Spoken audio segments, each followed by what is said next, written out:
Most of this talk is going to be about the history of epidemiology. But before I talk about that, I want to put epidemiology in the context of public health and say a few words about the word itself. So first of all, public health. There are a number of definitions of public health, and the one there is from the Atchison report, the British Atchison report, and it's a fairly widely accepted definition. But I always think of public health as easier to think of in terms of its three major characteristics. Firstly, it's multidisciplinary. It just doesn't rely on medicine or medical disciplines. It can really involve people from just about any discipline you can think of. People come to public health from all over. And secondly, it's population-based rather than focused on individuals. And thirdly, it's focused on preventing ill health and promoting optimal health rather than on curing people. So I always think those three characteristics are the easiest way in which to visualize public health, and they very much apply to epidemiology too. People come to epidemiology from all sorts of previous disciplines. My own case, I came from chemistry and toxicology, and colleagues of mine come from just about every discipline you can possibly think of, including, of course, medicine.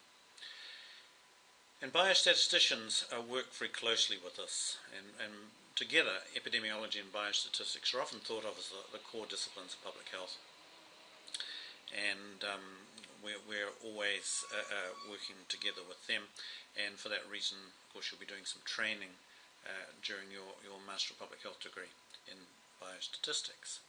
So, epidemiology. You might say at this stage of your training that it's all Greek to you, and if you said that, you'd be more or less right.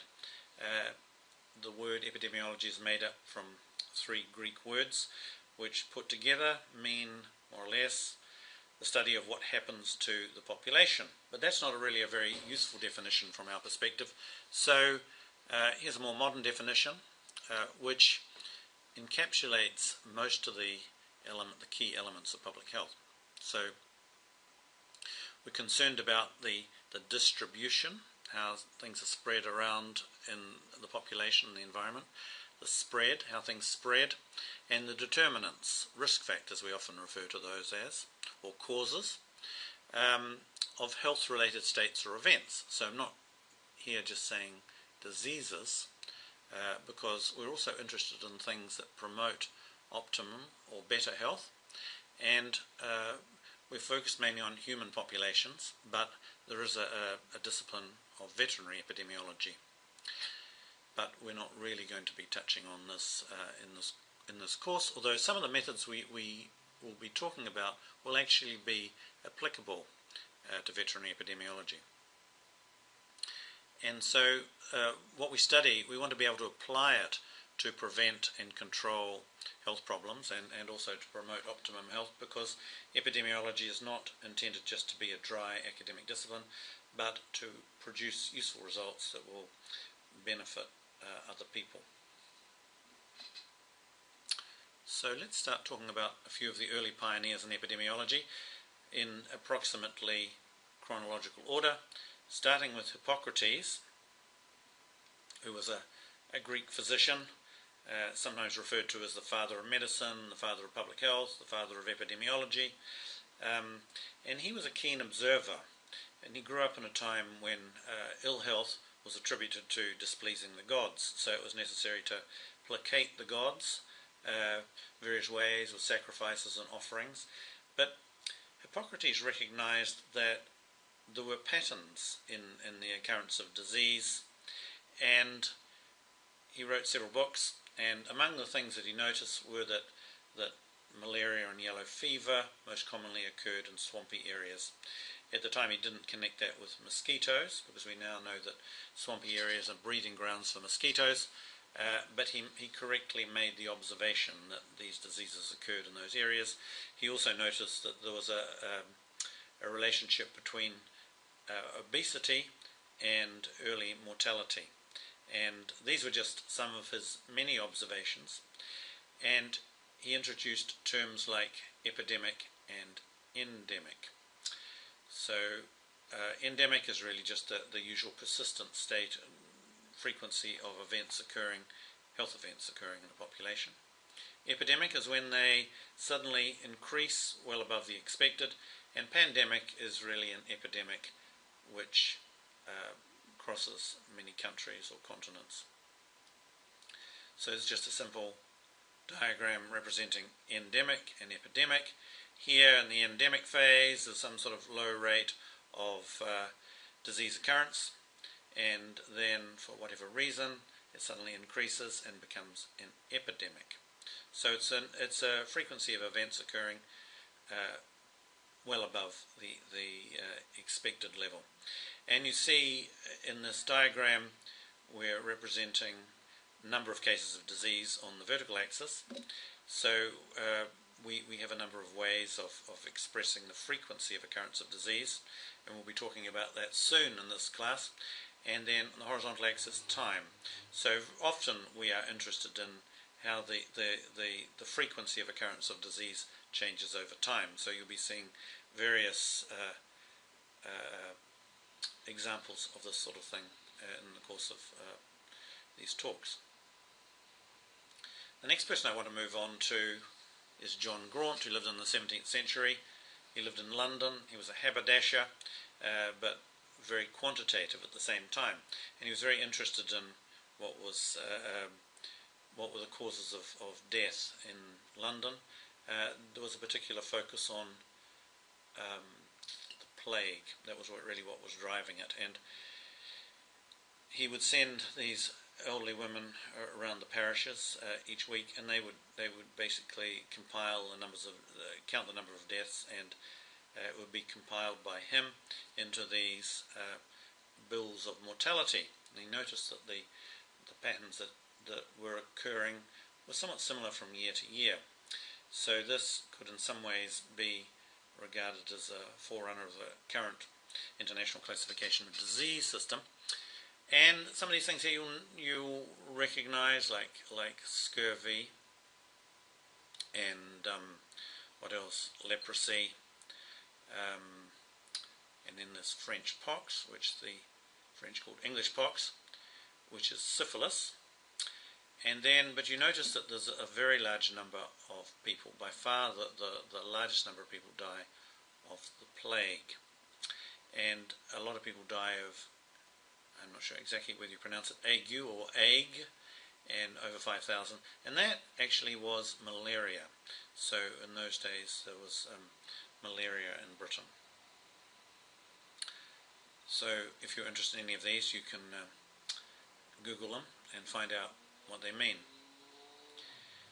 So Graunt also was a keen observer, but more than Hippocrates, he was quite quantitative, and he showed the patterns occurring. He showed there were seasonal rates, high mortality rates in children, and he developed life tables which he used to calculate life expectancy. We will touch on life tables later on in the class.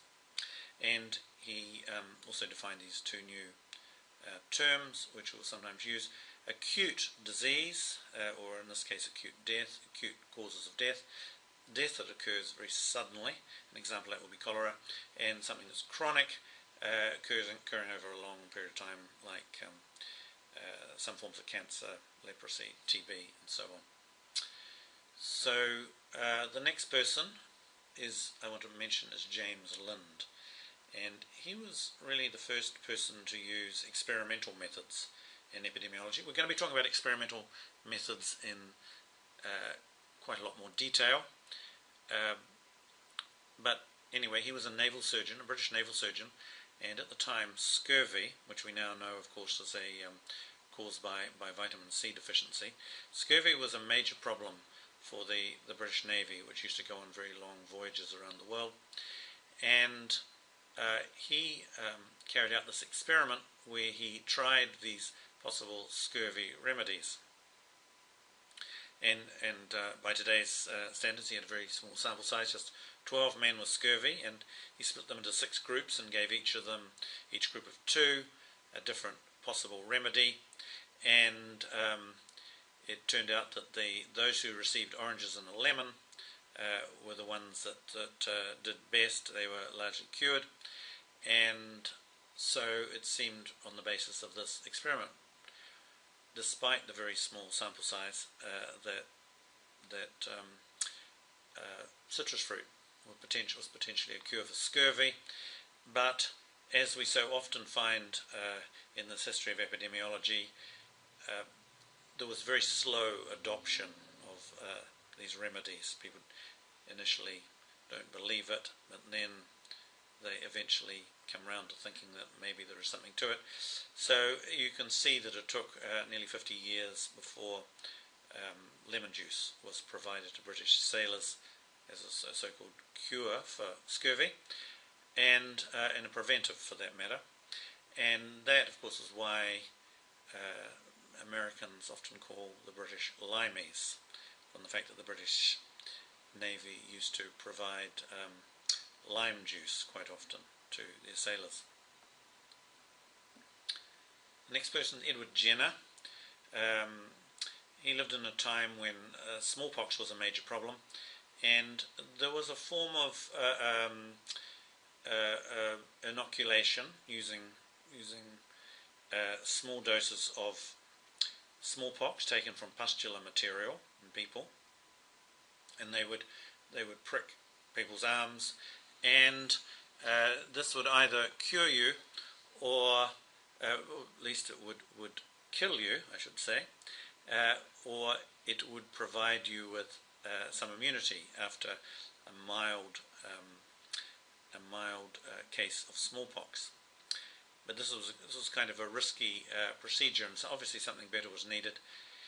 Anyway, it had been noticed that, and not just by Jenner, that dairymaids who came into contact, who were infected with cowpox, never subsequently got smallpox.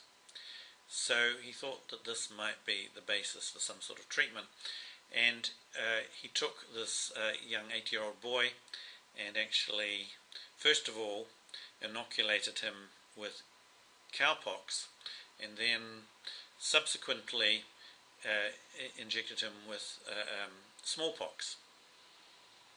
And I guess this would have been justified in those days because of the process called variolation, was where they injected people with small doses of smallpox to try and induce immunity. So Jenner might have just argued that this was really a standard procedure of the time. Obviously, it wouldn't pass muster today's IRBs or ethics committees, but anyway, he carried out the procedure, and the boy did not come down with smallpox infection. And subsequently, but quite a long time later, as you can see, cowpox inoculation became the standard procedure for preventing smallpox, and the word vaccination was used, and vacca being the Latin for cow. So the next person, John Snow, is really one of the most famous people in epidemiology, a name that comes up time and time again, often referred to as the father of modern epidemiology. And Snow started his career as an anaesthetist, and he introduced chloroform to London, or to Britain. It became very popular after he delivered some of Queen Victoria's babies using chloroform. She was extremely impressed and extremely happy. Anyway, the prevailing view of the time was the miasma theory about cholera, and this was basically that cholera and other diseases for that matter were transmitted by bad odours, and so the original intention of the sewage system was to prevent bad odours, to take away these bad smells. But Snow didn't really believe that. He was sceptical and thought there had to be another reason, particularly because the signs and symptoms were gastrointestinal, particularly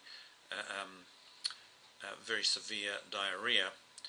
And so he suspected it was something that people drank, and in particular he thought it was something in the water.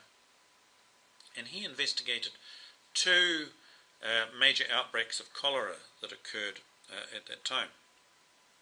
The first one involved two water supply companies. The Lambeth Company, which is shown in this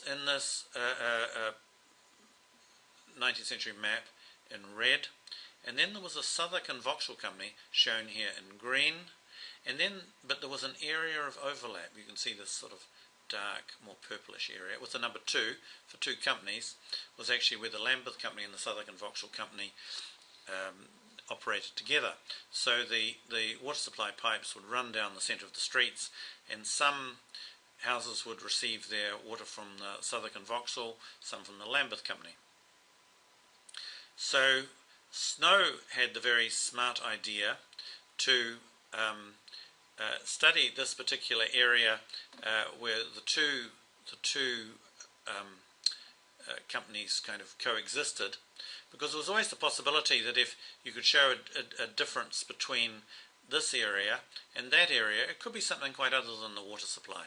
And really this is kind of a anticipation of the phenomenon of confounding, which we'll be discussing in much more detail. But anyway, you could expect that in this common area that the population would be likely to be fairly similar, maybe only distinguished in terms of which water supply that they used. So that was his genius. He studied the causes of death, or the causes of he studied the cases of cholera and which houses they came from, and he investigated which water supply those houses had in this common area. And when he laid out the statistics, you can see that for this common area here, that the Southwark and Vauxhall Company had quite a few deaths, and when you calculated in terms of the number of houses, in other words, you calculated it in terms of what we might call a rate, deaths per 10,000 houses, there was 350 deaths per 10,000. But when he carried out the same calculation for the Lambeth Company houses that were supplied, there were only 98 cholera deaths out of 26,000 houses, and a much lower rate of deaths from cholera in the areas supplied by the Lambeth Company. And he quite rightly surmised from this that, in fact, the water supply from the Southwark and Vauxhall Company was contaminated, and the reason for that is that they took their water from downstream of the sewage outlet in the Thames, whereas the Lambeth Company took it from upstream of the sewage outlet. Because in those days, because they believed in the miasma theory, they didn't really pay any attention to where the water inlet and the sewage outlet were.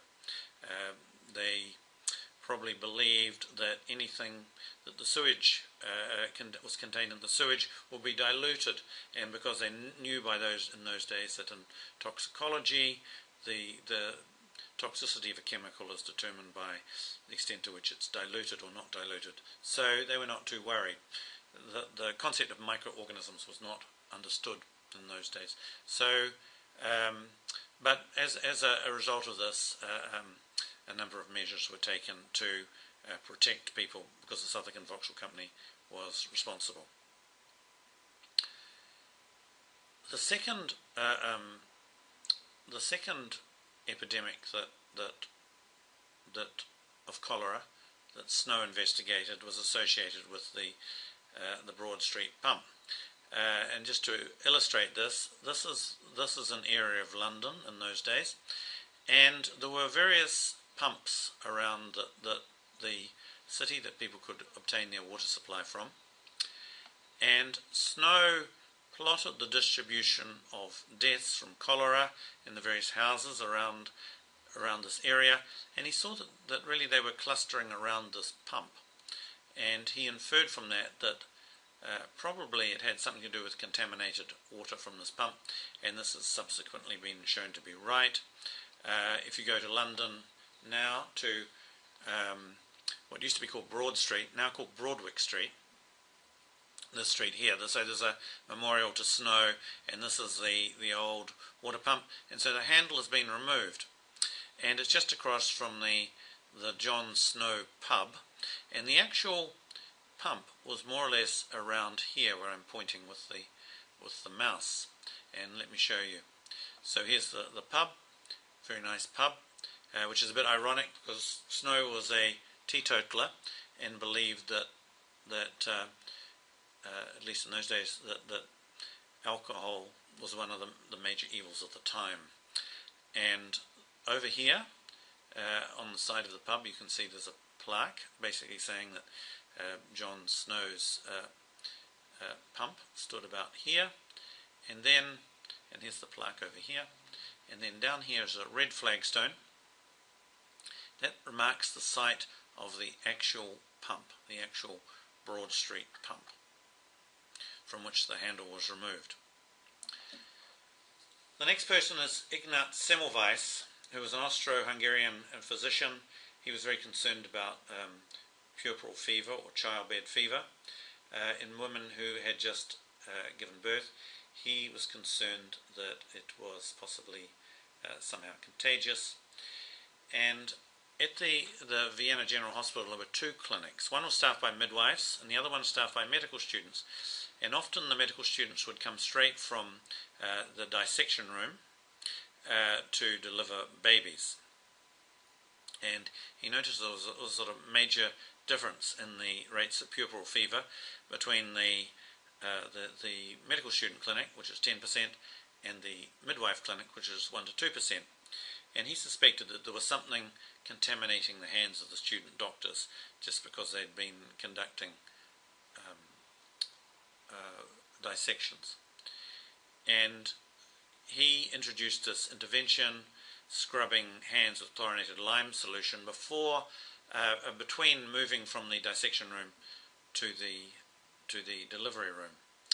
And this led to a dramatic change in the rate of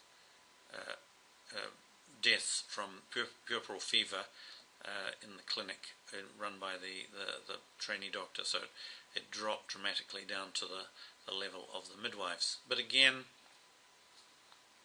even though to us this might seem like an obvious thing to do, to introduce the scrubbing with lime solution, again it took an extremely long time before it was adopted. And this may have been because in those days nobody understood about the existence of bacteria. The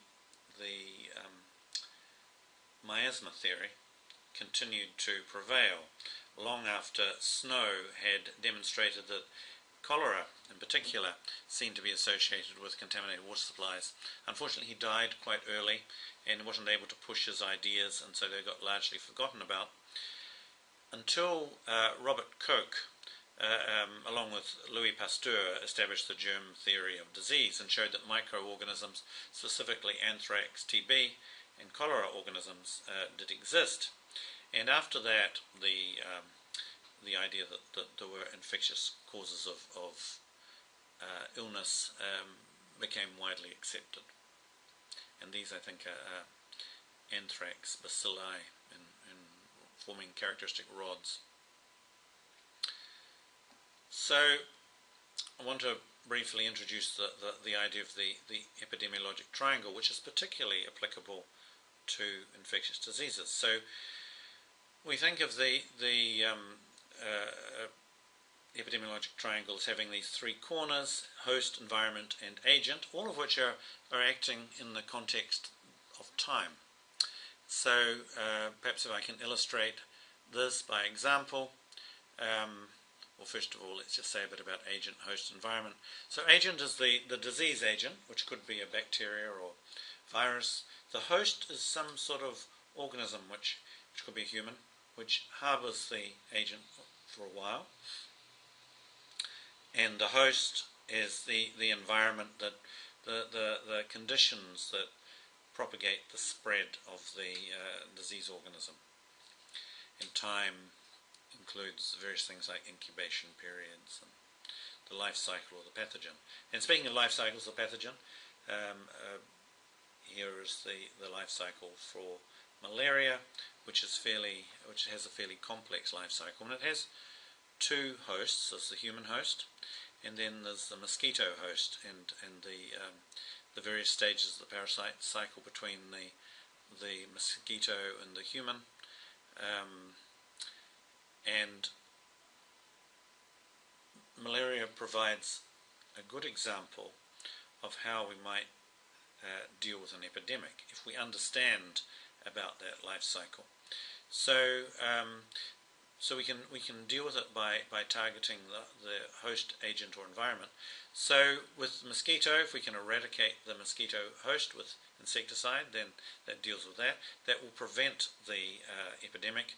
We can protect the human host with insecticide-treated bed nets or long-sleeve shirts. That will also work, and we can change the environment by draining swamps.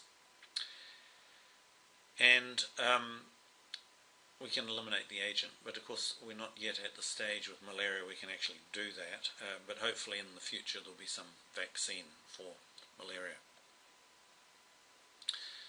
So the host agent environment triangle is very helpful, particularly when thinking about infectious diseases, but just like to take a slightly more a broader, more generalized view of epidemiology, at least as we're going to be thinking about it in the course of these classes. So we really are focusing mainly on how do exposures relate to health conditions. So we're trying to kind of address this question mark here and figure out what are the relationships here. And not only do we try and find out what the relationships are, we attempt to quantify them. So some more terms. So there's a lot of terms that you'll be introduced to in the course of this class.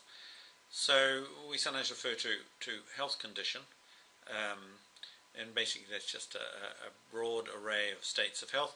I use this often rather than talking about disease, because we are thinking about things that will also improve people's health as well as making you worse. And then exposure. I'm going to have several sessions on what I mean by exposure, but it's a very broad term, meaning pretty well all the things that we are exposed to and that might affect our health. And it can include our genetic makeup as well. And the third term I want to introduce you to is risk factor. So this is something that we can show is statistically associated with the health outcome that we're looking at, but it doesn't actually prove it's a cause in itself. So we know there's a lot of socioeconomic factors like income and level of education, for example, which are associated with people's probability of getting certain diseases or dying. But in themselves, education and income don't provide a complete explanation. They're basically a surrogate for something, but we may not have been able to identify that particular something. So we often use something like low level of education as a risk factor for a particular disease.